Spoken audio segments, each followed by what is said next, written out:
ಉದ್ಯೋಗದ ಭವಿಷ್ಯದ ಉದ್ಯೋಗ ಇದು ಬೇರೆ ಈ ಒಂದು ಶುರುವಾಗಿರುವ ಈ ಟೈಮಲ್ಲಿ ಟಿ ವಿ ಆನ್ ಮಾಡಿದರೆ ಬಹಳ ಗಂಭೀರವಾದಂಥ ವಿಚಾರ ಇದು. ಮುಂದಿನ ಪೀಳಿಗೆ ವಿಚಾರ ಇದೆ. ಮಕ್ಕಳಿಗೆ ನಾವು ಯಾವ ಥರ ಎಜುಕೇಷನ್ ಕೊಡ್ತಾ ಇದ್ದೀವಿ. ಅಗ್ರಿ ಎಜುಕೇಷನ್ ಅನ್ನೋದು ಜ್ಞಾನದ ಒಂದು ಮೂಲ. ಮಕ್ಕಳು ಬುದ್ಧಿವಂತರಾಗಬೇಕು, ಜ್ಞಾನವಂತರಾಗಬೇಕು ಎನ್ನುವುದು ಎಷ್ಟು ಮುಖ್ಯವೋ, ಆ ಮಗು ಬೆಳೆದು ದೊಡ್ಡದಾದ ಮೇಲೆ ಆ ಮಗುವಿನ ಜೀವನಕ್ಕಾಗಿ ಉದ್ಯೋಗ ಕೂಡ ಅಷ್ಟೇ ಮುಖ್ಯವಾದದ್ದು. ಬಟ್ ನಾವು ಯಾವ ದಿಕ್ಕು ಕರ್ಕೊಂಡು ಹೋಗ್ತಾ ಇದ್ದೀವಿ? ಆಯ್ತಪ್ಪ, ಒಂದು 20-25 ವರ್ಷಗಳ ಕಾಲ ಇದೇ ಐ ಟಿ ಸೆಕ್ಟರು ರೂಲ್ ಮಾಡಿದೆ, ದೊಡ್ಡ ಮಟ್ಟದಲ್ಲಿ ವೇತನ ಕೊಟ್ಟಿದೆ, ಅದು ಅನೇಕರು ವಿದೇಶದಲ್ಲಿ ಸೆಟಲ್ ಆಗಿದ್ದಾರೆ, ಓಕೆ. ಬಟ್ ಇವತ್ತು ಅದೇ ಐ ಟಿ ಕ್ಷೇತ್ರ ಏನಾಗ್ತಿದೆ ಅಂತ ಹೇಳಿದ್ರೆ, ಸಾವಿರಾರು ಉದ್ಯೋಗಿಗಳನ್ನು ಐ ಟಿ ಕ್ಷೇತ್ರದಿಂದ ಆಚೆ ಹಾಕಲಾಗ್ತಾ ಇದೆ. ಬಂದಿರೋದೇನು?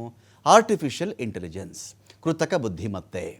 ಹಾಗಿದ್ದಾಗ ನಮ್ಮ ಮಕ್ಕಳನ್ನ ಎಂಜಿನಿಯರಿಂಗ್ ಮಾಡಬೇಕಾ, ಅವ್ರು ಓದಿಸ್ಬೇಕಾ, ಅವ್ರಿಗೆ ಇಲ್ಲ ಡಾಕ್ಟರ್ ಓದಿಸ್ಬೇಕಾಗತ್ತಾ, ನಾವು ನರ್ಸಿಂಗ್ ಕಲಿಸ್ಬೇಕಾಗತ್ತಾ, ಬೇರೆ ಇನ್ಯಾವುದಾದ್ರೂ ಕ್ಷೇತ್ರಗಳಿದೆಯಾ, ಡೇಟಾ ಎಂಟ್ರಿನ, ಬಿ ಪಿ ಒನ, ಕಾಲ್ ಸೆಂಟರ್, ಈ ಥರದ್ದು ಬೇಕಾದಷ್ಟಿದ್ದಾಗ ಅನೇಕ ಕ್ಷೇತ್ರಗಳು ಇವುಗಳಲ್ಲಿ ಆಟೋಮೇಟೆಡ್ ಆಗಿಬಿಟ್ಟಿವೆ ಇವತ್ತಿಗೆ. ಹಾಗಿದ್ದಾಗ ಈ ಥರ ನೋಡಿ, ಟಿ ಸಿ ಎಸ್ಸಲ್ಲಿ 12,000 ಉದ್ಯೋಗಗಳನ್ನು ವಜಾ ಮಾಡಿದೆ.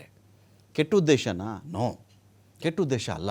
ಒಂದು ಕಂಪನಿ ಯೋಚನೆ ಮಾಡೋದೇ ಹಾಗೆ. ಹೇಗೆ ಕಂಪನಿ ಯೋಚನೆ ಮಾಡೋದು? ಎ ಐ ಇದ್ದಾಗ ಈ ಎಲ್ಲ ಉದ್ಯೋಗಿಗಳ ಕೆಲಸವನ್ನು ಎ ಐ ಮಾಡಬಹುದಾದರೆ ಅಷ್ಟು ಜನಗಳಿಗೆ ನಾನು ವೇತನವನ್ನು ಕೊಟ್ಟು ನಾನು ಬಂಡವಾಳ ಹೂಡಿಕೆಯನ್ನು ಮಾಡಿ ನನಗದರ ಅವಶ್ಯಕತೆ ಇಲ್ಲ, ನನಗದರಿಂದ ಏನು ಗಿಟ್ಟಲ್ಲ. ಬದಲಿಗೆ ಕಡಿಮೆ ಬಂಡವಾಳ ಹೆಚ್ಚು ಲಾಭದ ಕಡೆಗೆ ಪ್ರತಿಯೊಬ್ಬ ಉದ್ಯಮಿನೂ ಥಿಂಕ್ ಮಾಡುವಂಥ ರೀತಿ ಐ ಟಿ ಕ್ಷೇತ್ರದಲ್ಲಿ ಇದೀಗ ಏನಾಗ್ತಿದೆ ಅಂತ ಹೇಳಿದ್ರೆ, ಹೆಚ್ಚಾಗಿ ಎ ಐಯನ್ನು ಯೂಸ್ ಮಾಡ್ಕೊಳ್ತಾ ಇದ್ದಾರೆ. ಹಾಗಾದರೆ ಯಾವ ಮಕ್ಕಳು ಏನನ್ನು ಓದಬೇಕಾಗತ್ತೆ? ಬರೀ ಓದೋದಾ?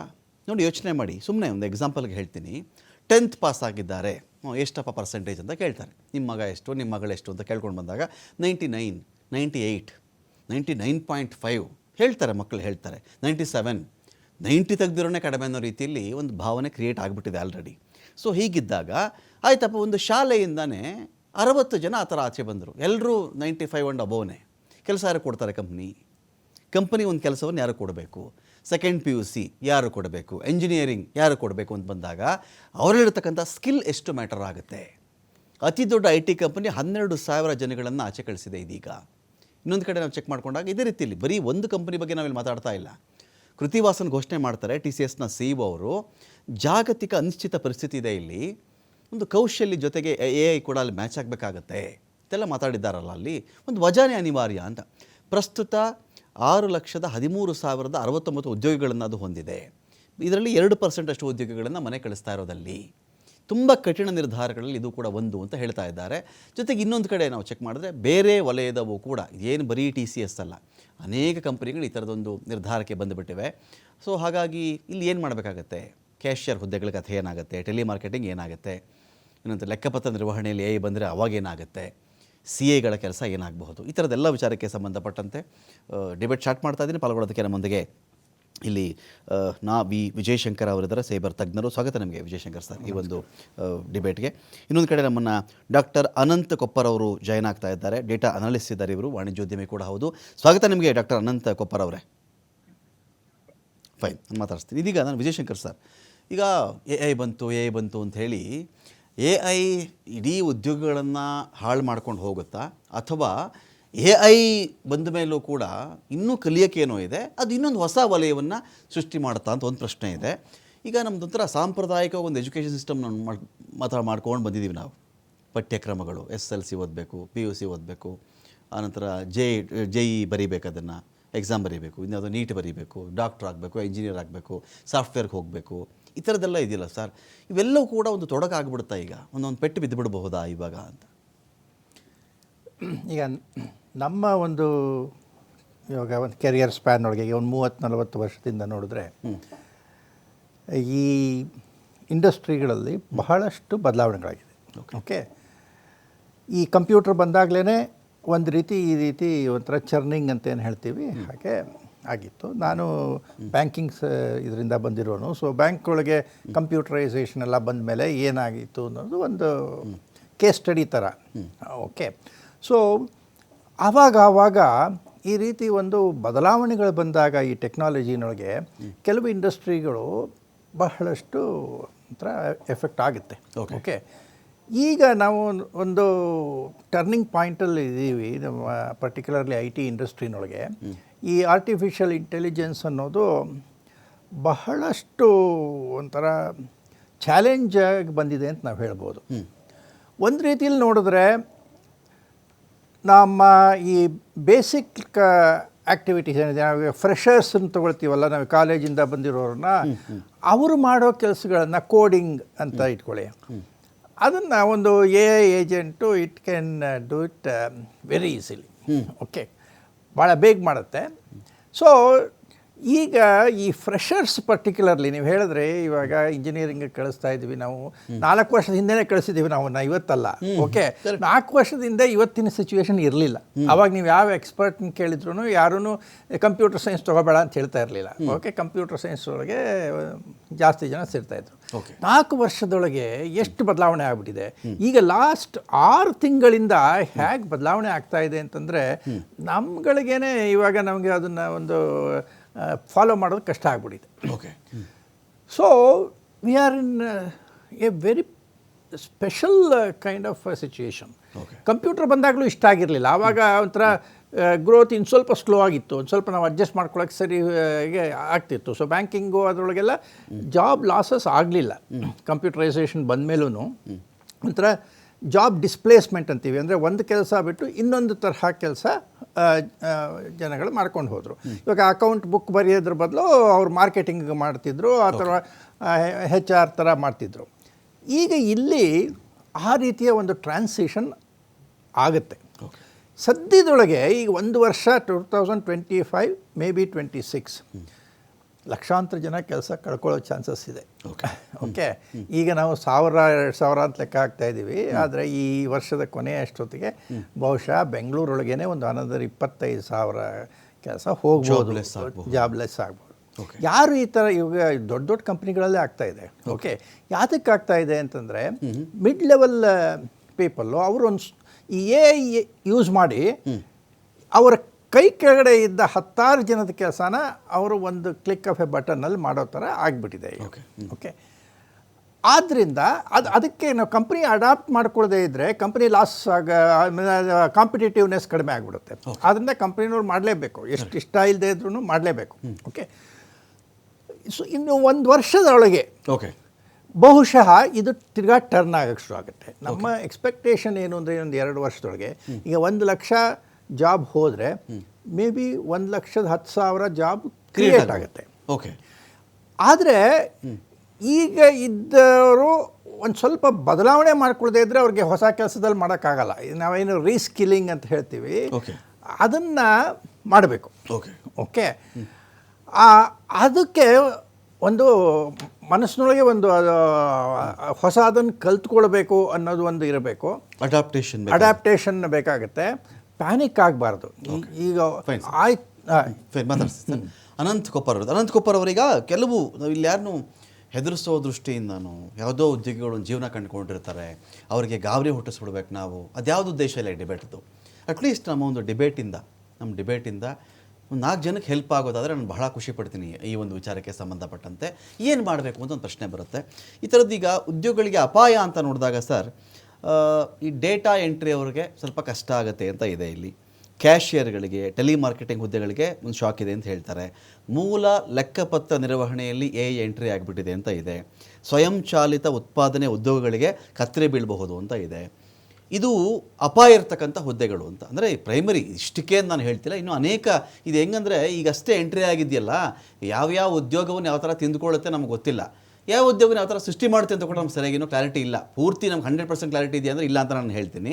ಕಡಿಮೆ ಅಪಾಯ ಅಂದರೆ ಶಿಕ್ಷಣ ಕ್ಷೇತ್ರದಲ್ಲಿ ಶಿಕ್ಷಕರ ಹುದ್ದೆಗಳಿಗೆ ಕಡಿಮೆ ಅಪಾಯ ಅಂತ ಹೇಳ್ತಾರೆ. ವೈದ್ಯಕೀಯ ಕ್ಷೇತ್ರದಲ್ಲಿ ನರ್ಸ್ ಉದ್ಯೋಗಿಗಳು ಸ್ವಲ್ಪ ಸೇಫ್ ಅಂತ ಹೇಳ್ತಾರೆ. ಈ ಸಮಾಜ ಸೇವೆ, ಶಸ್ತ್ರಚಿಕಿತ್ಸಕ ಉದ್ಯೋಗಿಗಳು ಸ್ವಲ್ಪ ಬಚಾವಾಗ್ತಾರೆ ಅಂತ. ಕಾರ್ಯತಂತ್ರದ ವ್ಯವಸ್ಥಾಪಕರು, ಕೃಷಿ, ಈ ಡೆಲಿವರಿ ಮಾಡ್ತಕ್ಕಂಥವ್ರು ಸೇಫ್ ಅಂತ ಹೇಳ್ತಾರೆ. ಕೇರ್ ವರ್ಕರ್ ಇವರೆಲ್ಲರೂ ಸ್ವಲ್ಪ ಅಷ್ಟು ಪರಿಣಾಮ ಆಗಲ್ಲ ಅಂತ ಹೇಳ್ತಾ ಇದ್ದಾರೆ.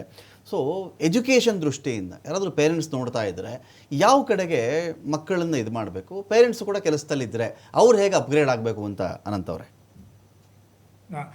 ಈಗ ನಮ್ಮದು ಈ ಹೆದರಿಕೆ ಏನಿದೆ ಅಲ್ಲ, AI ಜಾಬ್ಸ್ ಹೋಗುತ್ತೆ ಅನ್ನೋದು, ಅದು ಈಗ ಪ್ರೀ ಮೆಚೂರ್ ಅನ್ಸತ್ತೆ ನನಗೆ. ಈ ಇದರಲ್ಲಿ. ಯಾಕಂದ್ರೆ ಈಗ TCS ಎಕ್ಸಾಂಪಲ್ ನೀವು ತಗೊಂಡ್ರೆ, ಆ, ಯಾವುದೇ ದೊಡ್ಡ ಕಂಪನಿಯಲ್ಲಿ 15-20% ಬೆಂಚ್ ಇರುತ್ತೆ. ಕರೆಕ್ಟ್. ಈಗ 6 ಲಕ್ಷ 15% ಅಂದ್ರೆ 90,000 ಆಯ್ತು. ಈ 12,000 ಜನ ಬೆಂಚ್ ಅಲ್ಲಿ ಇದ್ದವರು ಹೋಗಿರ್ತಾರೆ. Okay. ಅದನ್ನ TCS CEO ಕೂಡ ಹೇಳಿದ್ರು. ಅದು ಒಂದ್ ಕಾರಣ. ಎರಡನೇ ಕಾರಣ ಏನಂದ್ರೆ ಸ್ಕಿಲ್ಸ್ ಮ್ಯಾಚ್ ಆಗ್ತಾ ಇಲ್ಲ ಅಂತ. ಅವ್ರ ಸ್ಕಿಲ್ಸ್ ಈ ಮಿಡ್ಲ್ ಲೆವೆಲ್ ಅಲ್ಲಿ ನೀವು ಸ್ಕಿಲ್ಲಿಂಗ್ ಜಾಸ್ತಿ ಮಾಡ್ಲಿಲ್ಲ ಅಂದ್ರೆ, AI ಅಥವಾ ಆಟೋಮೇಶನ್ ಮಾಡ್ಲಿಲ್ಲ ಅಂದ್ರೆ ಅವ್ರ ಕೆಲಸ ಹೋಗುತ್ತೆ. ಸೊ ಹಿಂಗಾಗಿ ಇದು AI ದಿಂದ ಇಂಪ್ಯಾಕ್ಟ್ ಏನಾಗ್ತಾ ಇದೆ ಅಂದ್ರೆ 2-3 ಇದೆ. ಒಂದು ಡಿಸ್ಪ್ಲೇಸ್ಮೆಂಟ್.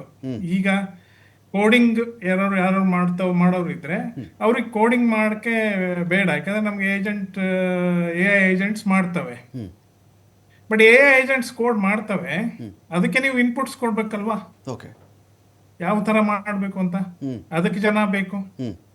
ಅದು ಕೋಡ್ ಜನರೇಟ್ ಮಾಡಿದ್ಮೇಲೆ ಅದನ್ನು ವೆರಿಫೈ ಮಾಡ್ಬೇಕಲ್ವಾ. ಆ ವೆರಿಫೈ ಮಾಡಕ್ಕೆ ಎಷ್ಟು ಜನ ಬೇಕು ನಿಮ್ಗೆ. Okay. ಸೊ ಈಗ ಇದು ಏನಾಗತ್ತೆ ಅಂದ್ರೆ ಜಾಬ್ಸ್ ಟ್ರಾನ್ಸ್ಫಾರ್ಮ್ ಆಗತ್ತೆ. ಓಕೆ. ನಾವು ಮೊದಲು ಕೋಡಿಂಗ್ ಮಾಡುವಾಗ ನಾವು ಅಸೆಂಬ್ಲಿ ಕೋಡಲ್ಲಿ ಮಾಡ್ತಾ ಇದ್ವಿ. ಅದಾದ್ಮೇಲೆ ಎಲ್ಲ ಲ್ಯಾಂಗ್ವೇಜಸ್ ಬಂತು, C++. ಅವಾಗ ನಮ್ ಜಾಬ್ ಹೋಗುತ್ತಾ? ಇಲ್ಲ, ನಮ್ ಜಾಬ್ ಹೋಗ್ಲಿಲ್ಲ. ಅವಾಗ ನಾವು ಅಪ್ಸ್ಕಿಲ್ ಮಾಡ್ಕೊಂಡು C++ ಬರೆದ್ವಿ. ಈಗ ಹಂಗೆ ಮುಂದೆ ಇದನ್ನ ಮಾಡ್ಕೊಂಡು ಇದ್ ಮಾಡ್ತಾರೆ. ಇದು 4-5 ವರ್ಷದಿಂದ ಜನಕ್ಕೆ ಎಲ್ಲ ಗೊತ್ತಾಗಿದೆ. ಈಗಿಂದಲ್ಲ ಇದು. ಯಾಕಂದ್ರೆ ಈಗ ನೀವು ಯಾವುದೇ ಇನ್ಸ್ಟಿಟ್ಯೂಟ್ಗೆ ಹೋದ್ರೆ, ಇಂಜಿನಿಯರಿಂಗ್ ಕಾಲೇಜ್ ಹೋದ್ರೆ, ಈಗ 4 ವರ್ಷದಿಂದ ಅಲ್ಲಿ ಡೇಟಾ ಸೈನ್ಸು, AI ಕೋರ್ಸಸ್ ಎಲ್ಲ ಸ್ಟಾರ್ಟ್ ಮಾಡಿದ್ದಾರೆ. ಓಕೆ. ಈಗ ನಮ್ದೇ ಮಹಾರಾಜ ಇನ್ಸ್ಟಿಟ್ಯೂಟ್ ಆಫ್ ಟೆಕ್ನಾಲಜಿ ಅಂತ ಮೈಸೂರಲ್ಲಿ ನಮ್ದೊಂದು ಕಾಲೇಜ್ ಇದೆ. ಅಲ್ಲಿ ನಾವು 4 ವರ್ಷದಿಂದನೇ ಡೇಟಾ ಸೈನ್ಸ್, AI ಎಲ್ಲ ಮಾಡಿದ್ವಿ. ಈ ವರ್ಷ ಫಸ್ಟ್ ಬ್ಯಾಚ್ ಹೊರಗೆ ಬರ್ತಾರೆ ಅಲ್ಲಿಂದ. ಸೊ ಹೀಗಾಗಿ ಅಲ್ಲಿ ಅಪ್ ಸ್ಕಿಲ್ ಮಾಡೋದು, ಇದಕ್ಕೆ ನಮ್ಮ ಎಜುಕೇಶನಲ್ ಇನ್ಸ್ಟಿಟ್ಯೂಷನ್ಸ್ ಎಲ್ಲಾನು ಕೆಲಸ ಮಾಡ್ತಾ ಇದ್ದೇವೆ. ಎಲ್ಲಾ ಕಡೆ ಇದೆ ಅದು, ನಮ್ಮ ಕಾಲೇಜ್ ಒಂದೇ ಅಲ್ಲ. ಯಾವುದೇ ಕಾಲೇಜ್ ತಗೊಂಡ್ರು ನೀವು AI ಡೇಟಾ ಸೈನ್ಸ್ ಕೋರ್ಸಸ್ ಎಲ್ಲ ಇದೆ. ಓಕೆ. ಸೊ ಹಿಂಗಾಗಿ ನನಗನ್ಸೋ ಮಟ್ಟಿಗೆ ಈಗ ಜಾಗತಿಕ ಅನಿಶ್ಚಿತ ಇರೋದ್ರಿಂದ ನಮ್ಮ ಕಾಸ್ಟ್, ನಾವು ಸಾಫ್ಟ್ವೇರ್ ಕಂಪ್ನೀಸ್ ರನ್ ಮಾಡ್ತಾ ಇರ್ತೀವಲ್ಲ, ನಾವು ಕಾಸ್ಟ್ ಒಂದ್ ಸ್ವಲ್ಪ ರೆಡ್ಯೂಸ್ ಮಾಡ್ಕೋಬೇಕು. ಅವಾಗ 15% ಬೆಂಚ್ ಇಟ್ಕೋಬೇಕಾ, 13% ಬೆಂಚ್ ಇಟ್ಕೋಬೇಕಾ, ಆ ತರದ ಡಿಸಿಷನ್ ಮಾಡಿರ್ಬೋದು ಅಂತ ನನಗನ್ಸುತ್ತೆ. ಎಲ್ಲ ಕಂಪ್ನೀಸು ಹಂಗೆ ಮಾಡ್ತಾ ಇದಾವೆ. ಯಾಕಂದ್ರೆ ಈಗ ನೀವು ಮೊದಲು ನೋಡ್ರಿ, ಟ್ವಿಟರ್ ಇತ್ತು. ಟ್ವಿಟರ್ ಅಲ್ಲಿ ಸಾವಿರಾರು ಜನ, ಲಕ್ಷಾಂತರ ಜನ ಇದ್ರು. ಒಂದೇ ದಿವಸಕ್ಕೆ ಅದನ್ನ ಅರ್ಧ ಮಾಡಿದ್ರು. ಟ್ವಿಟರ್ ಇನ್ನೂ ರನ್ ಆಗ್ತಾ ಇದೆಯಾ ಕಂಪನಿ? ಅಂದ್ರೆ ಅಲ್ಲಿ ಜಾಸ್ತಿ ಜನ ಇದ್ರು, ಕಡಿಮೆ ಕೆಲಸ ಮಾಡ್ತಾ ಇದ್ರು, ಪ್ರೊಡಕ್ಟಿವಿಟಿ ಇನ್ಕ್ರೀಸ್ ಮಾಡ್ಕೊಂಡ್ರು. ಆ ತರದ್ದು ಎಲ್ಲಾ ಇಂಡಸ್ಟ್ರೀಸ್ ಅಲ್ಲೂ ಆಗತ್ತೆ. ಆದ್ರೆ ಒಂದು ಅಂದ್ರೆ ಈಗ AI ಬರೋದ್ರಿಂದ ರೂಟೀನ್ ಕೆಲಸ ಏನಿರುತ್ತೆ ಅದನ್ನ ನಾವು ಮೋರ್ ಎಫಿಷಿಯಂಟ್ ಆಗಿ ಅಥವಾ ಮೋರ್ ಪ್ರೊಡಕ್ಟಿವ್ ಆಗಿ ಮಾಡಬಹುದು. ಈಗ ಒಬ್ಬ ಕ್ಲರ್ಕ್ನ ಕೆಲಸ ಅಥವಾ ಒಬ್ಬ ರೈಟರ್ ಕೆಲಸ, ಅವೆಲ್ಲ ನಾವು ಈಸಿಯಾಗಿ AI ದಿಂದ ಮಾಡ್ಬೋದು. ಇದಕ್ಕೆ ಇನ್ನೊಂದು ಫುಲ್ ನಮ್ಮ ಇಂಪ್ಯಾಕ್ಟ್ ಆಗ್ಬೇಕು ಅಂದ್ರೆ AI ಇನ್ನೊಂದು 5-10 ವರ್ಷ ಬೇಕು. ಅಲ್ಲಿವರೆಗೆ ನಾವೆಲ್ಲ ರೆಡಿ ಆಗಿರ್ತೀವಿ ಅಂತ ನನ್ಗೆ ಅನಿಸ್ತದೆ. ಇದೀಗ ನಮ್ಮನ್ನ ಡಾಕ್ಟರ್ ಕೇಶವ್ ಅವರು ಜಾಯ್ನ್ ಆಗಿದ್ದಾರೆ, ಆರ್ಥಿಕ ತಜ್ಞರಿದ್ದಾರೆ. ಸೊ ಮಾತಾಡಿಸ್ತೀನಿ ಅವ್ರನ್ನ. ಕೇಶವ್ ಸರ್, ಸ್ವಾಗತ ನಿಮಗೆ ಒಂದು ಡಿಬೇಟ್ಗೆ. ನಮಸ್ಕಾರ. ನಮಸ್ತೆ ಸರ್. ಇನ್ನೊಂದು ಕಡೆ ನಮ್ಮ ಉಮೇಶ್ ಪಿ ಪಾಟೀಲ್ ಅವರು ಜಾಯ್ನ್ ಆಗಿದ್ದಾರೆ, ಪ್ರಿನ್ಸಿಪಲ್ ಇದ್ದಾರೆ, VSMIT ನಿಪ್ಪಾಣಿ ಬೆಳಗಾವಿಯಿಂದ ನಮ್ಮ ಜಾಯ್ನ್ ಆಗಿದ್ದಾರೆ. ಸ್ವಾಗತ ಉಮೇಶ್ ಪಿ ಪಾಟೀಲ್ ಸರ್ ಈ ಒಂದು ಡಿಬೇಟ್ಗೆ. ಇದನ್ನು ಕೇಶವ್ ಸರ್ಗೆ ಮಾತಾಡ್ಸ್ಬಿಡ್ತೀನಿ. ಕೇಶವ್ ಸರ್, ಈಗ ಸುಮಾರು ಜಾಬ್ ಲಾಸ್ ಆಗ್ತಿದೆ ಸರ್. ನನಗೆ ಹಾಗೆ ಒಂದು ಚೆಕ್ ಮಾಡಿಕೊಂಡಾಗ ಒಂದು 12,000 ಜಾಬ್ ಅಷ್ಟು TCS ಅಲ್ಲಿ ಆಗ್ತಿದೆ. ಇಂಟೆಲಲ್ಲಿ 25,000, ನಿಸ್ಸಾನಲ್ಲಿ 20,000, ಅಮೆಝಾನಲ್ಲಿ 14,000, ಪ್ಯಾನಾಸೋನಿಕ್ 10,000, IBM 8,000, ಮೈಕ್ರೋಸಾಫ್ಟಲ್ಲಿ 6,500, HP 6,000, ಮೆಟಾ 3,600, ಸ್ಟಾರ್ ಬಕ್ಸಲ್ಲಿ 1,100, ಗೂಗಲಲ್ಲಿ 500. ಸೊ ಇದೊಂದು ಸರ್ವೇ ಸಾಮಾನ್ಯವಾಗಿರ್ತಕ್ಕಂಥ ಒಂದು ಟ್ರೆಂಡ್ ಅಂತ ನೀವು ಹೇಳ್ತೀರಾ, ಒಂದು ಟ್ರಾನ್ಸಿಷನ್ ಪೀರಿಯಡ್ ಅಂತ ಕರಿತೀರಾ ನೀವು ಕಾರಣಕ್ಕಾಗಿ, ಅಥವಾ ವಿಶ್ವದ ದ ಸೋಕಾಲ್ಡ್ ಕೋಟ್ ಅನ್ಕೋಟ್ ದೊಡ್ಡಣ್ಣನ ಪರಿಣಾಮಗಳ ಇವೆಲ್ಲವೂ ಕೂಡ ತೆರಿಗೆ ವಿಚಾರ, ಇನ್ನೊಂದು ಮತ್ತೊಂದು, ರಫ್ತು ಆಮದು, ಪಾಲಿಸಿಗಳು, ವಾರು, ಅದರ ಎಫೆಕ್ಟ್ಸ್ ಇದೆಲ್ಲ ಇಲ್ಲ, ಇದನ್ನು ನಾನು ಪೂರ್ತಿಯಾಗಿ ಅಂತ ಬಂದಿದೆ, ಎಲ್ಲ ಕೆಲಸ ಮಾಡುತ್ತೆ, ಹಾಗಾಗಿ ಎಷ್ಟೆಷ್ಟು ಕೆಲಸನ ಮಾಡ್ತಾ ಇದೆಯೋ ಅಷ್ಟಷ್ಟು ಜನ ಅಲ್ಲಿ ಕೆಲಸ ಕಳ್ಕೊಂಡಿದ್ದಾರೆ ಅಂತ ನಾವು ಕನ್ಕ್ಲೂಷನ್ಗೆ ಬರಬಹುದಾ ಅಂತ ಕೇಶವ್ ಸರ್?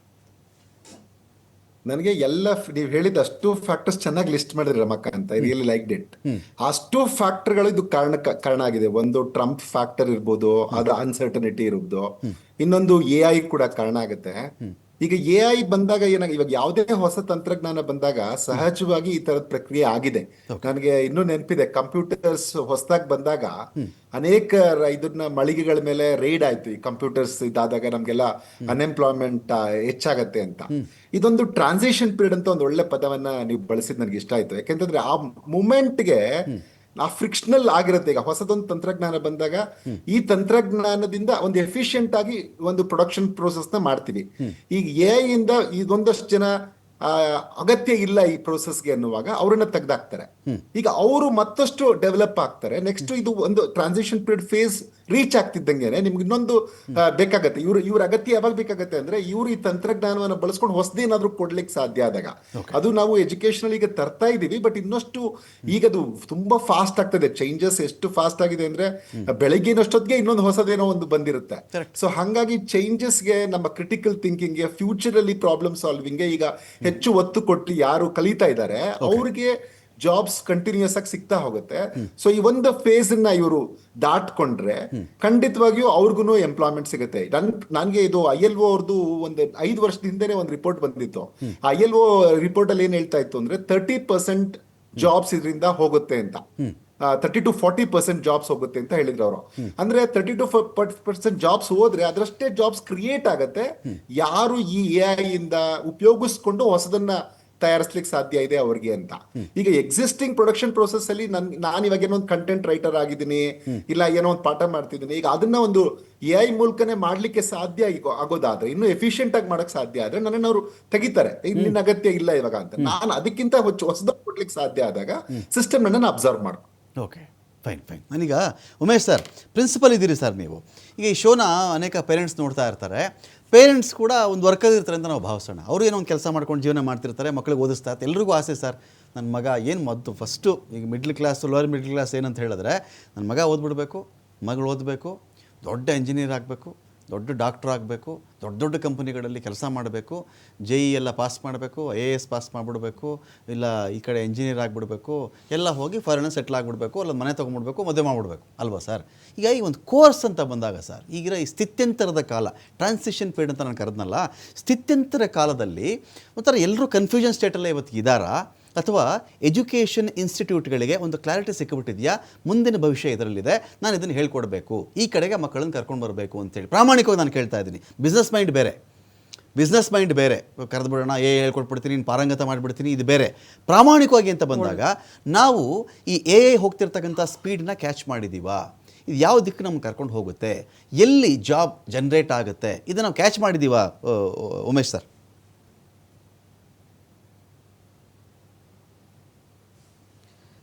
ಮೊದಲನೇದಾಗಿ TV5 ಕನ್ನಡ ಚಾನಲಲ್ಲಿ ನಾನು ಕರೆಸಿದ್ದಕ್ಕಾಗಿ ನಿಮಗೆ ಧನ್ಯವಾದಗಳು. ಇವಾಗ ಮೊದಲನೇದಾಗಿ ನಾವು 3 ವರ್ಷದ ಹಿಂದೆ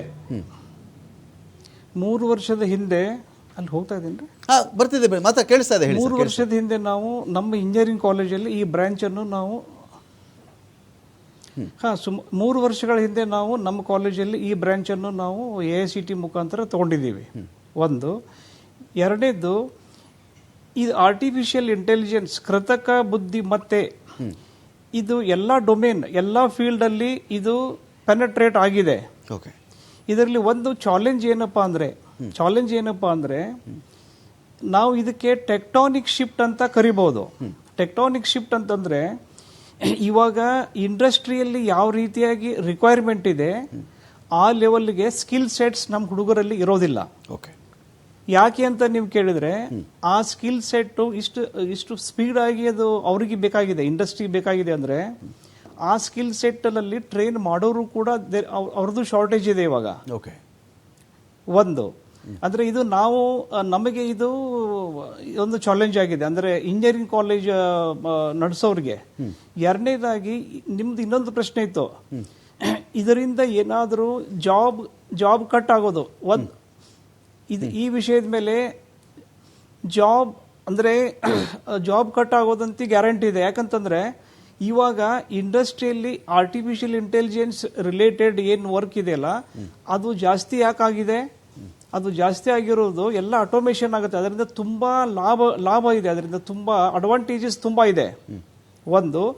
ಹೀಗಾಗಿ ಈ ಒಂದು ಟ್ರಾನ್ಸಿಷನ್ ಪೀರಿಯಡಲ್ಲಿ ಸಾಕಷ್ಟು ಜನ ಜಾಬ್ ಕಳ್ಕೋತಾರೆ.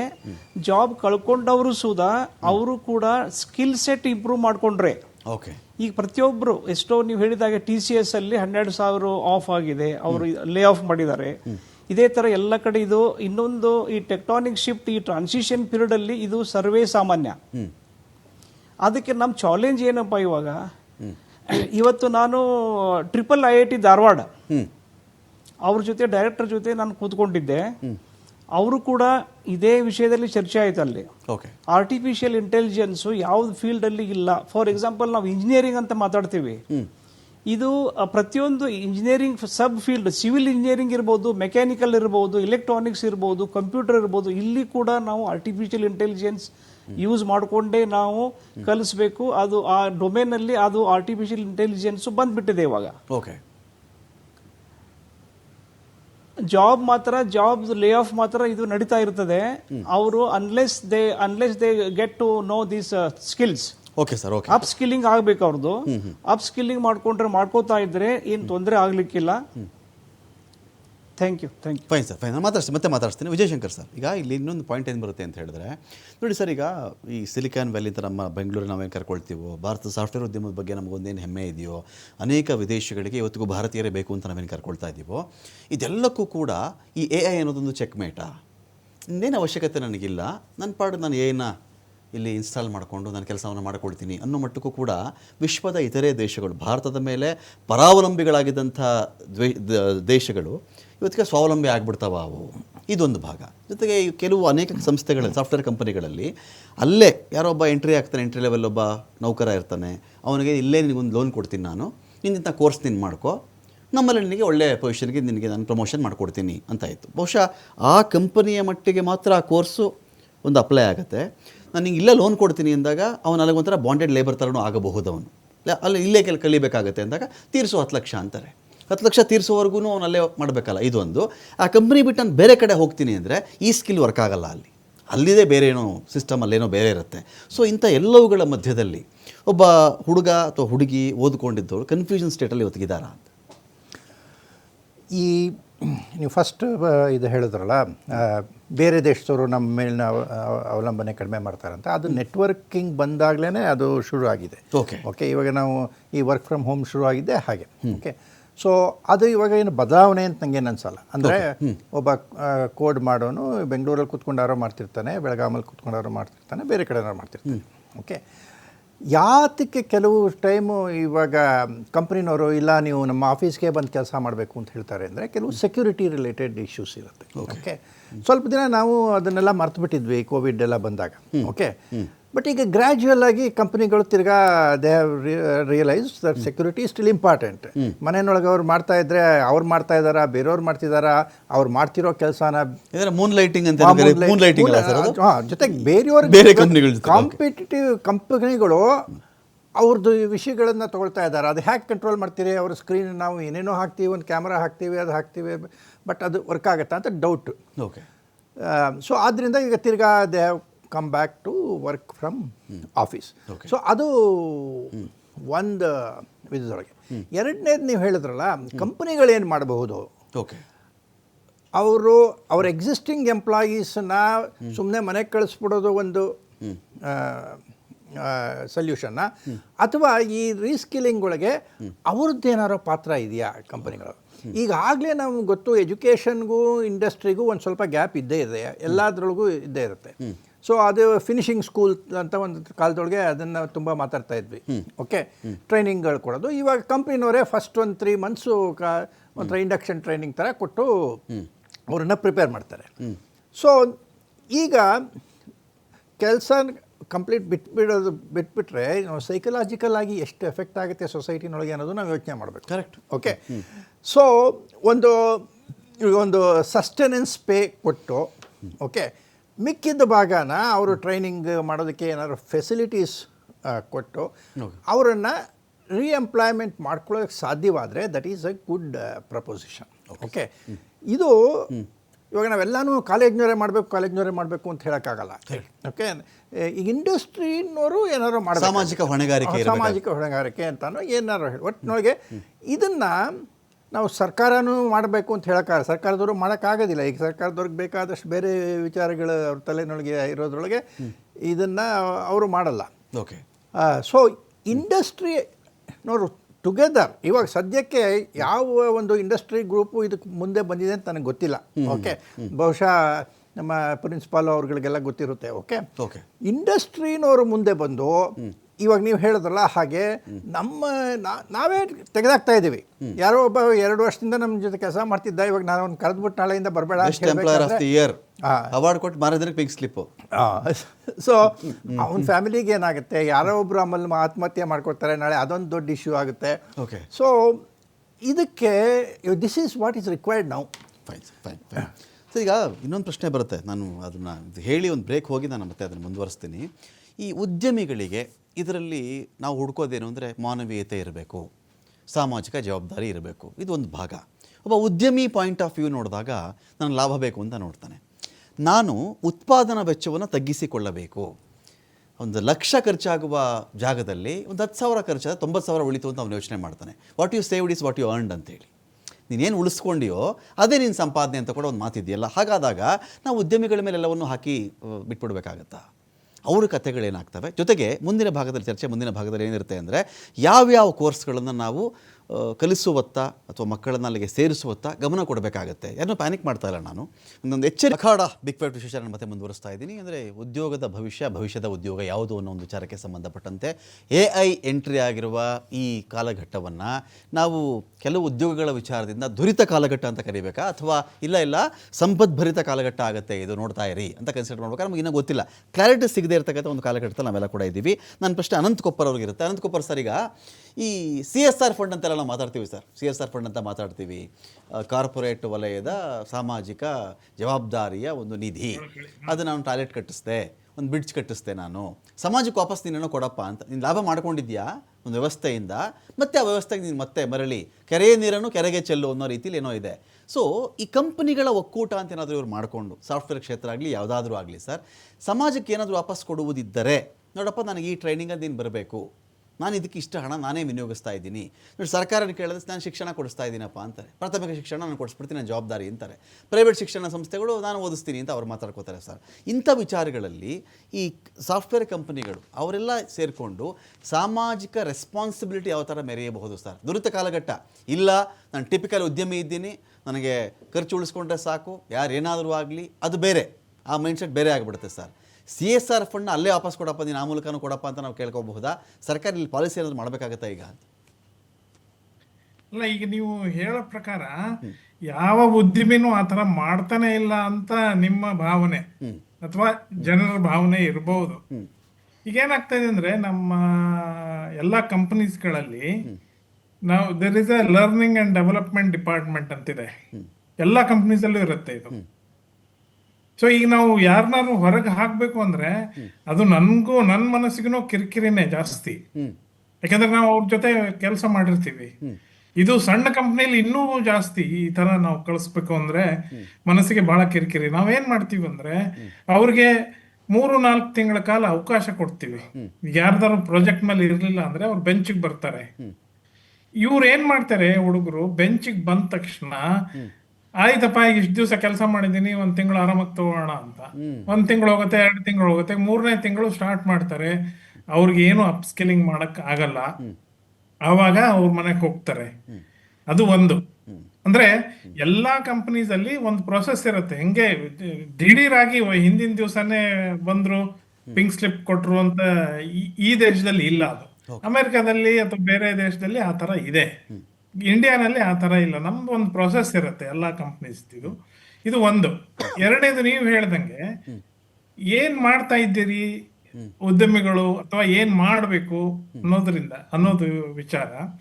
ಈಗ ಎಲ್ಲಾ ಕಂಪ್ನೀಸು ಅವರ HR ಮತ್ತೆ ಟ್ರೈನಿಂಗ್ ಡಿಪಾರ್ಟ್ಮೆಂಟ್ ನಿಂದ ಎಲ್ಲ ಇನ್ಸ್ಟಿಟ್ಯೂಟ್ ಅಲ್ಲಿ ನೀವು ಯಾವುದೇ ಇನ್ಸ್ಟಿಟ್ಯೂಟ್ ತಗೊಳ್ಳಿ, ಅಲ್ಲಿ ಒಂದು 5 ರಿಂದ 10 ಸೆಂಟರ್ ಆಫ್ ಎಕ್ಸಲೆನ್ಸ್ ಅಂತೇಳಿ ಸ್ಟಾರ್ಟ್ ಮಾಡಿರ್ತಾರೆ ಬೇರೆ ಬೇರೆ ಕಂಪ್ನಿಯವರು.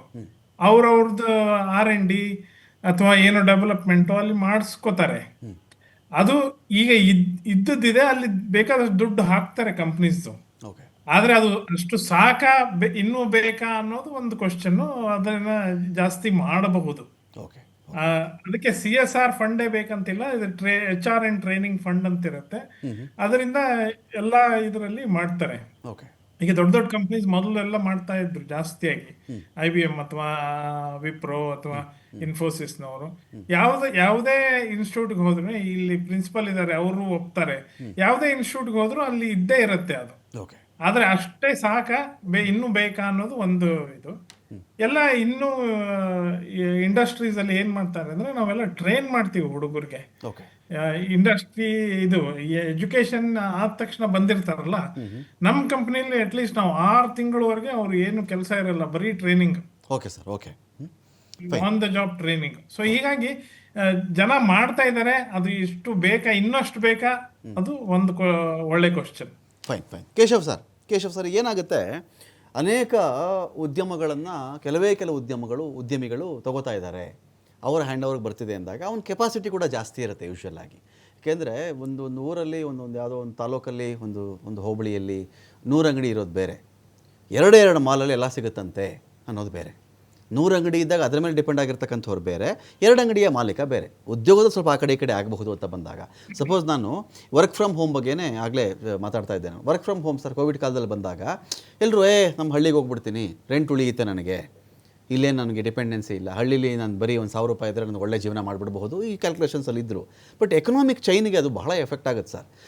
ಈಗ ಕಂಪನಿ ಬೆಂಗಳೂರಲ್ಲಿ ಒಂದು ಕಂಪನಿ ಇದೆ ಅಂದಾಗ ಆ ಕಂಪ್ನಿಗೆ 1,000 ಜನ ಎಂಪ್ಲಾಯೀಸ್ ಬರ್ತಾರೆ ಅಂದಾಗ 1,000 ಜನ ಎಂಪ್ಲಾಯೀಸು ಅಕ್ಕಪಕ್ಕದ ಹೋಟೆಲ್ ಮೇಲೆ ಡಿಪೆಂಡ್ ಆಗಿರ್ತಾರೆ. ಟೀಗೋ, ಕಾಫಿಗೋ, ಊಟಕ್ಕೋ, ತಿಂಡಿಗೋ. ಅವ್ನಿಗೊಂದು ಶೂ ಬೇಕಾಗುತ್ತೆ, ಒಂದು ಒಳ್ಳೆ ಡ್ರೆಸ್ ಬೇಕಾಗುತ್ತೆ, ಡ್ರೆಸ್ ಕೊಂಡ್ಕೊಳಕ್ಕೆ ಹೋಗ್ತಾನೆ, ಅಥವಾ ಯಾವ್ದಾದ್ರು ಹಣ್ಣು ತೊಗೊಳಕ್ಕೆ ಹೋಗ್ತಾನೆ, ಅವನು ಆಚೆ ತರಕಾರಿ ತೊಗೊಳಕ್ಕೂ ಹೋಗಬಹುದು. ಇನ್ನೇನಕ್ಕೆ ಒಂದಷ್ಟು ಅವಲಂಬನೆ ಅಂತಿರುತ್ತೆ. ಆ ಕಂಪನಿ ಆ ರೆಂಟ್ ಮೇಲೆ ಒಂದಷ್ಟು ಜನ ಬದುಕ್ತಿರ್ತಾರೆ, ಅಲ್ಲಿ ಬರ್ತಕ್ಕಂಥ ನೌಕರರು, ಅಲ್ಲಿ ಹೌಸ್ ಕೀಪಿಂಗ್ ಸ್ಟಾಫ್ ಬರ್ತಾರೆ, ಎಲೆಕ್ಟ್ರಿಸಿಟಿ, ಹೀಗೆ ಅದೊಂದು ಚೈನ್ ಸರ್. ಅದೆಲ್ಲ ಡಿಸ್ಟರ್ಬ್ ಆಗಿ ಎಲ್ಲ ಮನೆಯಿಂದ ಮಾಡ್ಕೊಂಡ್ಬಿಡ್ತೀವಿ ಅಂದಾಗ ಆ ಎಕನಾಮಿಕ್ ಚೈನ್ ಒಂದಲ್ಲ ಒಂದು ಕಡೆ ಡಿಸ್ಟರ್ಬ್ ಆಗುತ್ತೆ. ಹಾಗಂತ ಎಲ್ಲ ಎಕನಾಮಿಕ್ ಚೈನ್ ಇಟ್ಕೊಂಡೇ ನಾನೊಂದು ಕಂಪನಿನ ನಡೆಸಬೇಕು ಅಂತ ಯಾರೂ ಬಯಸಲ್ಲ. ಸೊ ಈ ಥರ ಒಂಥರ ಸೆಂಟ್ರಲೈಸ್ಡ್ ಆಗ್ತಾ ಹೋದಂಥ ಕಾಲಘಟ್ಟದಲ್ಲಿ AI ಕೂಡ ಬಂದಾಗ ಅವ್ರಿಗೆ ಎಟಕತ್ತೆ. ಅದು ಏನ ವೆಚ್ಚಗಳು ಅಂತ ಬಂದರೆ, ಇದಕ್ಕೆ ಖರ್ಚು ಮಾಡ್ತಿರ್ತಕ್ಕಂಥ ವೆಚ್ಚ ಅಂತ ಬಂದಾಗ ದೊಡ್ಡವ್ರಿಗೆ ಕಷ್ಟ ಆಗಲಾರ್ದು, ಚಿಕ್ಕವ್ರಿಗೆ ಅದು ಕೂಡ ಒಂದು ಇಶ್ಯೂ ಆಗಬಹುದೇನೋ ಅಂತ. ಸೊ ಇದನ್ನು ನಾವು ಎಕನಾಮಿಕಲಿ ಬ್ಯಾಲೆನ್ಸ್ ಮಾಡೋದು ಹೇಗೆ ಅಂತ. ಒಂದು ಸೈಕಲ್, ನ್ಯಾಚುರಲ್ ಸೈಕಲ್ ಇದು. ಪ್ರತಿ ಹಂತದಲ್ಲೂ 20 ವರ್ಷಕ್ಕೋ 10 ವರ್ಷಕ್ಕೋ ಈ ತರದ್ದು ಆಗ್ತಾನೆ ಇರುತ್ತೆ. ಸೊ ಆ ಮೂಮೆಂಟ್ಗೆ ನಮ್ಗೆ ಕಷ್ಟ ಅನ್ಸಿದ್ರೇನು ನ್ಯಾಚುರಲ್ ಆಗಿ ಇದು ಇವಾಲ್ವ್ ಆಗುತ್ತೆ. ಆದ್ರೆ ಇಲ್ಲಿ ಏನಂದ್ರೆ, ನೀವು ಕೇಳಿದ ಪ್ರಶ್ನೆಗೆ ಪ್ರಮುಖವಾಗಿ ಏನು ಅಂದ್ರೆ, ಸರ್ಕಾರ ಕೈ ಜೋಡಿಸ್ಬೇಕು, ಹಾಗೇನೆ ಕಂಪನಿಗಳು ಕೈ ಜೋಡಿಸ್ಬೇಕು, ಹಾಗೆ ಜನರಿಗೂ ಆಸಕ್ತಿ ಇರಬೇಕು. ಆ ಯುವಕರಿಗೆ ಇದನ್ನ ನಾನು ಕಲಿಯುವ ಆಸಕ್ತಿ ಇರಬೇಕು. ಈ 3 ಜನ ಸ್ಟೇಕ್ ಹೋಲ್ಡರ್ಸ್ ಯಾವಾಗ ಇದು ಮಾಡ್ಕೊಳ್ತಾರೆ, ಈ ಸಪ್ಲೈ ಚೈನ್ ಬೇರೆ ರೀತಿಲಿ ರೂಪುಗೊಳ್ಳುತ್ತಷ್ಟೇ. ಈಗ ನಾವು ಅನ್ಕೊಂಡಿದೀವಿ ಇಲ್ಲಿದೆ ಅಂತ, ಅವ್ನ ಮನೆಯಲ್ಲಿಂದ ಮಾಡಿದ್ರೆ ಅಲ್ಲಿಂದ ಅಲ್ಲೊಂದು ಸಪ್ಲೈ ಚೈನ್ ನನಗೆ ಶುರು ಆಗುತ್ತೆ. ಸೊ ಅಲ್ಲಿ ಒಂದು ಕೇಟರ್ ಮಾಡ್ಕೊಳ್ತಾ ಹೋಗ್ತಾನೆ. ಸೊ ಹಂಗಾಗಿ ನಾವು ಆತಂಕಕ್ಕೆ ಒಳಗಾಗ್ಬೇಕಾಗಿಲ್ಲ ನನ್ನ ಪ್ರಕಾರ.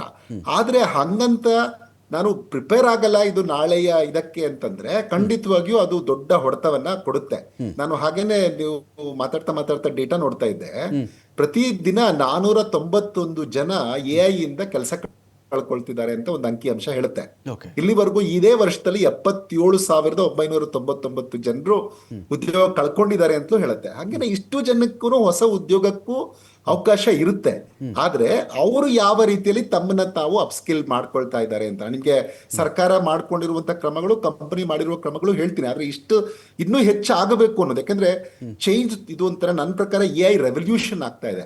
ಆ ರೆವಲ್ಯೂಷನ್ಗೆ ನಾವು ಮಾಡ್ತಿರುವ ಚೇಂಜಸ್ ಇನ್ನೂ ಸಾಕಾಗಲ್ಲ, ಇನ್ನಷ್ಟು ಜಾಸ್ತಿ ಆಗ್ಬೇಕು. ಅದು ಭಾರತದ ದೇಶದಲ್ಲಿ ಯಾಕೆ ಜಾಸ್ತಿ ಆಗ್ಬೇಕು ಅಂತಂದ್ರೆ, ನಾವೀಗ ಡೆಮೋಗ್ರಫಿಕ್ ಡಿವಿಡೆಂಡ್ ನ ಎಂಜಾಯ್ ಮಾಡ್ತಾ ಇದೀವಿ, ನಾವು ಜನಸಂಖ್ಯೆಯ ಲಾಭಾಂಶವನ್ನ ಎಂಜಾಯ್ ಮಾಡ್ತಾ ಇದೀವಿ, ನಮ್ಮಲ್ಲಿ ಯುವ ಶಕ್ತಿ ಜಾಸ್ತಿ ಇದೆ. ಭಾರತದ ಆವರೇಜ್ ಏಜ್ ಇವತ್ತು 28.5 ವರ್ಷ.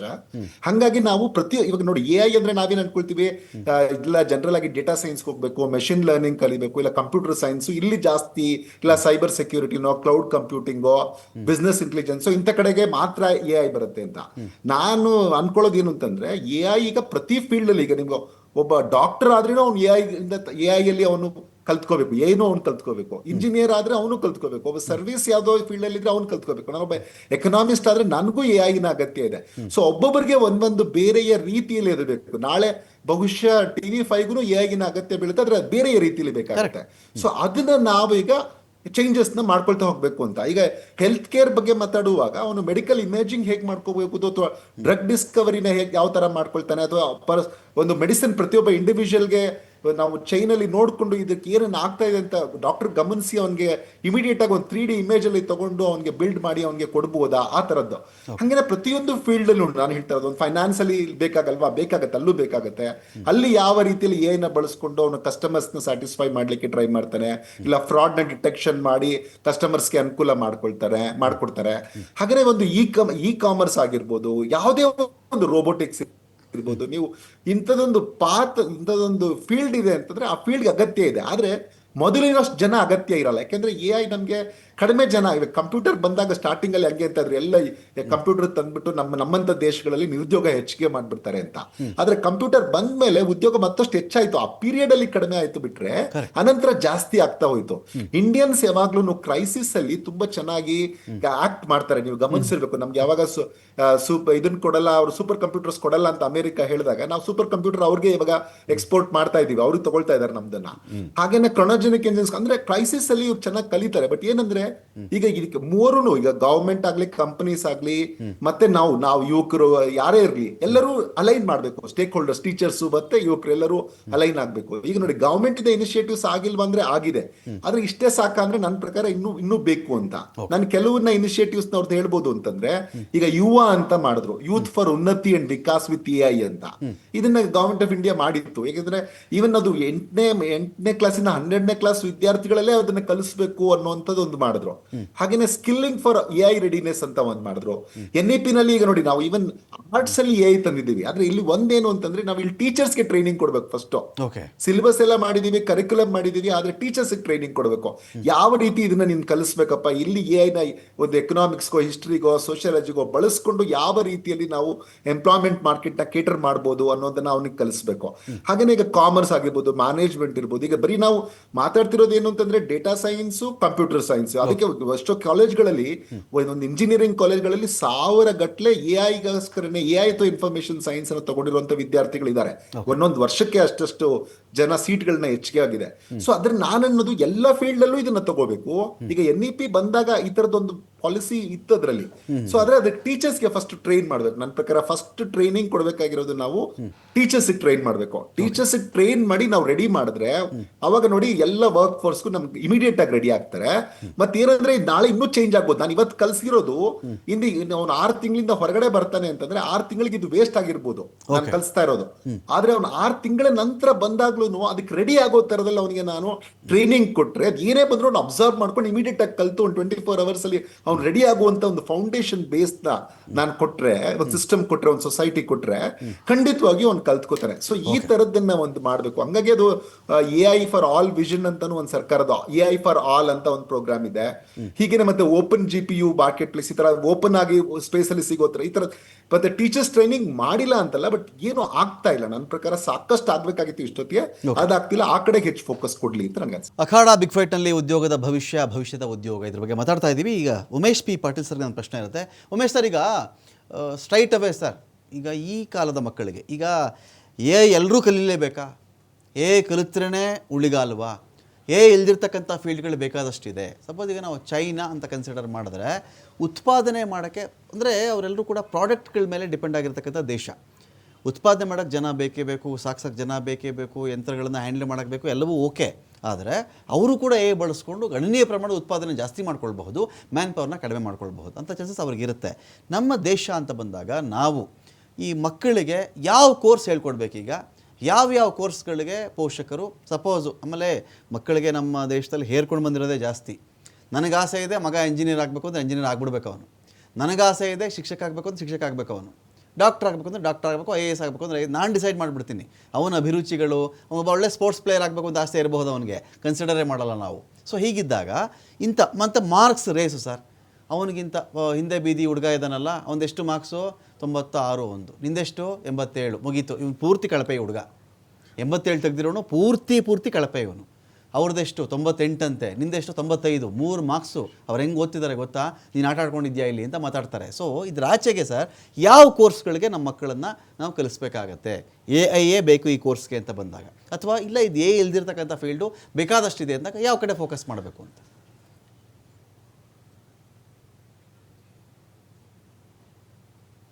ನಾನು ಇವಾಗ ಅನಂತ್ ಕೊಪ್ಪರ್ ಸರ್ ಇರ್ಬೋದು, ಕೇಶವ್ ಸರ್ ಇರ್ಬೋದು, ವಿಜಯ್ ಶಂಕರ್ ಸರ್ ಇರ್ಬೋದು, ಅದನ್ನೇ ಸ್ವಲ್ಪ ಸಿಂಪ್ಲಿಫೈ ಆಗಿ ಹೇಳಲಿಕ್ಕೆ ನಾನು ಪ್ರಯತ್ನ ಮಾಡ್ತೀನಿ. ಇವಾಗ ಮೊದಲನೇದಾಗಿ ಯಾವ ಆರ್ಟಿಫಿಷಿಯಲ್ ಇಂಟೆಲಿಜೆನ್ಸು ಅದು ಬಿಟ್ಟು ಬೇರೆ ಏನಾದರೂ ನಮಗೆ ಕಲೀಲಿಕ್ಕೆ ಏನಾದರೂ ಸ್ಕೋಪ್ ಇದೆಯಾ ಅಂತ ನಿಮ್ಮ ಪ್ರಶ್ನೆ ಇದೆ. ಇವಾಗ ಏನಾಗಿದೆ, ಒಂದು ವಿಷಯ ಹೇಳ್ತೀನಿ ನಿಮಗೆ. ಕೇವಲ ಒಂದು ಉದಾಹರಣೆಗೆ, ಒಂದು ಇಂಜಿನಿಯರಿಂಗ್ ಫೀಲ್ಡ್ ತಗೊಳ್ಳೋಣ. ಇವಾಗ ಇಂಜಿನಿಯರಿಂಗ್ ಫೀಲ್ಡ್ ತೊಗೊಂಡ್ರೆ ಸಿವಿಲು, ಮೆಕ್ಯಾನಿಕಲು, ಕಂಪ್ಯೂಟರ್ ಎಲ್ಲ ಬ್ರಾಂಚ್ಗಳಲ್ಲಿ ಫಸ್ಟ್ ಇಯರ್ದಿಂದಾನೇ, ಪ್ರಥಮ ವರ್ಷದಿಂದಾನೇ ಆರ್ಟಿಫಿಷಿಯಲ್ ಇಂಟೆಲಿಜೆನ್ಸ್ ಸಬ್ಜೆಕ್ಟು ನಾವು ಕೊಟ್ಟುಬಿಟ್ಟಿದ್ದೀವಿ ಇವಾಗ. ಅದರ ಅರ್ಥ ಏನಪ್ಪ ಅಂದರೆ, ಪ್ರತಿಯೊಂದು ಬ್ರ್ಯಾಂಚಲ್ಲಿ ಕೂಡ ಇವಾಗ ಬ್ರ್ಯಾಂಚ್ ಸ್ಪೆಸಿಫಿಕ್ ಅಂತೀವಿ ನಾವು, ಬ್ರ್ಯಾಂಚ್ ಸ್ಪೆಸಿಫಿಕ್ ಆರ್ಟಿಫಿಷಿಯಲ್ ಇಂಟೆಲಿಜೆನ್ಸ್ ನಾವು ಕಲಿಸುವಂಥ ಒಂದು ಅನಿವಾರ್ಯತೆ ಸೃಷ್ಟಿಯಾಗಿಬಿಟ್ಟಿದೆ ಇವಾಗ. ಒಂದು. ಎರಡನೇದು, ಇವಾಗ ನಮಗೆ ಚಾಲೆಂಜಸ್ ಏನಂತಂದರೆ, ಒಂದು ಲೇ ಆಫ್ ಆಗ್ತಾ ಇದೆ, ಕಂಪ್ನೀಸ್ ಲೇ ಆಫ್ ಮಾಡ್ತಾ ಇದ್ದಾರೆ ಒಂದು. ಇನ್ನೊಂದು, ಇವಾಗ ಏನು ವಿದ್ಯಾರ್ಥಿಗಳು ಏನಿದ್ದಾರೆ, ಸ್ಟೂಡೆಂಟ್ಸ್ ಏನಿದ್ದಾರೆ, ಅವರಿಗೆ ಯಾವ ರೀತಿಯಾಗಿ ನಾವು AI ಎನೇಬಲ್ಡ್ ಮಾಡಬೇಕು ಅವ್ರಿಗೆ.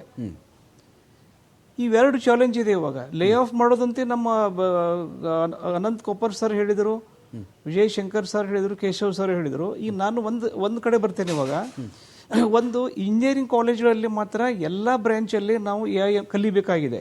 ಅದರ ಅರ್ಥ ಏನು, ಕೇವಲ ಆರ್ಟಿಫಿಷಿಯಲ್ ಇಂಟೆಲಿಜೆನ್ಸು ಮತ್ತು ಮಷಿನ್ ಲರ್ನಿಂಗ್ ಬ್ರಾಂಚ್ ಇದೆ, ಅವರಷ್ಟೇ ಆರ್ಟಿಫಿಷಿಯಲ್ ಇಂಟೆಲಿಜೆನ್ಸ್ ಕಲಿಬೇಕು ಅಂತ ಅಂದರೆ ಆಗೋದಿಲ್ಲ. ಪ್ರತಿಯೊಂದು ಬ್ರಾಂಚಲ್ಲಿ ಬಂದ್ಬಿಟ್ಟಿದೆ ಒಂದು. ಇನ್ನೊಂದು, ನಾನ್ ಪ್ರೊಫೆಷನಲ್ ಡಿಗ್ರಿ ಕೋರ್ಸಸ್ ಬಂದಾಗ, ಒಂದು ಎಕ್ಸಾಂಪಲ್ ತಗೊಳ್ಳೋಣ, BBA, BCA ಇರ್ಬೋದು, BCom ಇರ್ಬೋದು, ಅಲ್ಲಿಯೂ ಕೂಡ ನಾವು ಆರ್ಟಿಫಿಷಿಯಲ್ ಇಂಟೆಲಿಜೆನ್ಸ್ ಅವ್ರಿಗೆ ಕಲಿಸದೆ ಹೋದರೆ ಅವ್ರಿಗೂ ಉಳಿಗಾಲಿಲ್ಲ. ಓಕೆ, ಅವರು ಕೂಡ ಅಪ್ಸ್ಕಿಲ್ಲಿಂಗು ಅಥವಾ ಅವರು ಕೂಡ ಸಿಲೆಬಸ್ ರಿವೈಸ್ ಮಾಡ್ಕೊಂಡ್ಬಿಟ್ಟು ಅವರು ಕೂಡ ಆರ್ಟಿಫಿಷಿಯಲ್ ಇಂಟೆಲಿಜೆನ್ಸ್ ಕಲೀಲಿಕ್ಕೆ ಅವಕಾಶ ಮಾಡಿ ಕೊಡಬೇಕು ಅವ್ರಿಗೆ. ಇವಾಗ ಇದು ಸಡನ್ ಆಗಿ ಟೆಕ್ಟಾನಿಕ್ ಶಿಫ್ಟ್ ಆಗಿರೋದ್ರಿಂದ ಸ್ವಲ್ಪ ತೊಂದರೆ ಆಗೋದು ಸಹಜ. ಯಾರು ಕಂಪನಿಯಲ್ಲಿ ರಿಪಿಟೇಟಿವ್ ಟಾಸ್ಕ್ ಅಂತೀವಿ ನಾವು, ರಿಪಿಟೇಟಿವ್ ಟಾಸ್ಕ್ ಇರ್ಬೋದು, ಅವು ಎಲ್ಲನೂ ಕೂಡ ಆರ್ಟಿಫಿಷಿಯಲ್ ಇಂಟೆಲಿಜೆನ್ಸ್ ಅದನ್ನ ಕೇರ್ ತಗೋತಾ ಇದೆ ಇವಾಗ. All repetitive task, chat bots ಇರ್ಬೋದು, ಎಲ್ಲ ರಿಪಿಟೇಟಿವ್ ಟಾಸ್ಕು ಇವಾಗ ಅದಕ್ಕೆ ಜಾಸ್ತಿ ಜನ ಬೇಕಾಗಲ್ಲ.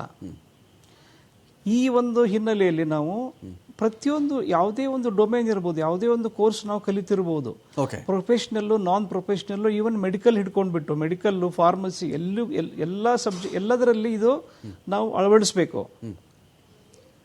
ಆರ್ಟಿಫಿಷಿಯಲ್ ಇಂಟೆಲಿಜೆನ್ಸ್ ನಾವು ಅಳವಡಿಸ್ಬೇಕು. ಅವಾಗ ಏನಾಗುತ್ತೆ, ಮುಂದೆ ಅಂದರೆ ಡಿಗ್ರಿ ಮುಗಿಸಿ ಬರ್ತಾರಲ್ಲ, ಡಿಗ್ರಿ ಕಂಪ್ಲೀಟ್ ಆದಮೇಲೆ, ಯಾವುದೋ ಕೋರ್ಸ್ ಕಂಪ್ಲೀಟ್ ಆದಮೇಲೆ ಹೊರಗೆ ಬಂದವ್ರಿಗೆ ಯಾವುದೇ ಥರದ ಸಮಸ್ಯೆ ಆಗೋದಿಲ್ಲ.